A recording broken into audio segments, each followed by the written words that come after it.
कि इस कुल्लू से लेकर के मनाली तक के इस पूरे पार्ट पर जो है, जो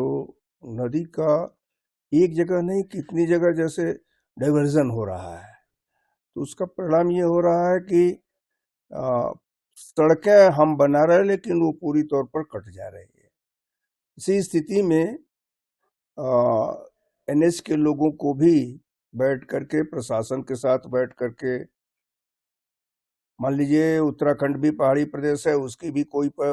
योजना ऐसी है, उस सब पर एक बार विस्तृत विचार करने की आवश्यकता है। इतनी मोटी दीवार बनाने के बाद भी वो दीवारें गिर जा रही है, तो मुझे लगता है कि उसमें केवल दीवार ना हो, बल्कि बीच बीच में खंभों को दे करके बनाया जाए तो शायद दीवार में रुकने की स्थिति रहेगी। दोनों तरफ से कट हो रहा है, और साथ ही साथ जो है प्रदेश सरकार को इसमें ड्रेजिंग की व्यवस्था करानी पड़ेगी। जितने पत्थर हैं कि कई जगह तो ऐसी स्थिति है कि नदी के पत्थर ऊपर आ गए हैं, सड़क नीचे आ गई है, तो इसको प्रदेश सरकार को अपनी योजना को बनाना पड़ेगा और फिर पूरे को एक बार हमने अपने सेक्रेटरी श्री वर्मा जी से इस बात को कहा है कि प्रदेश सरकार के मिनिस्टर और अधिकारियों को एक साथ बैठाएं,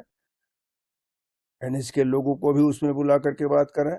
उत्तराखंड की जो योजना है उसको भी एक बार देख लें, और देखने के बाद फिर उस पूरे को बनाना चाहिए। 1-2 किलोमीटर का नहीं है, समझिए कि कुल मिलाकर के 50 किलोमीटर की ऐसी स्थिति है जिसमें ये, और पहले की ये योजना जो रही है उसमें 1600 करोड़ रुपए का ऑलरेडी प्रोजेक्ट उसका चला है, वो सब बर्बाद हो गया। तो ऐसी स्थिति में यह विचार करने की आवश्यकता है कि हम कैसे इसको ठीक करें।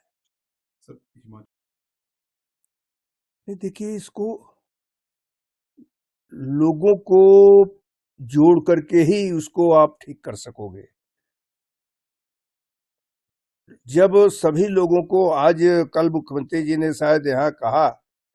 दशहरे के अवसर पर कि हम इसकी विस्तृत योजना बनाएंगे, मैं इससे मुझे प्रसन्नता इस बात की है कि काफी दिनों के बाद राज्य सरकार ने इस विषय को बड़ी गंभीरता के साथ लिया, और बिना गंभीरता के साथ लिए नहीं हुए, जन आंदोलन बनाना पड़ेगा।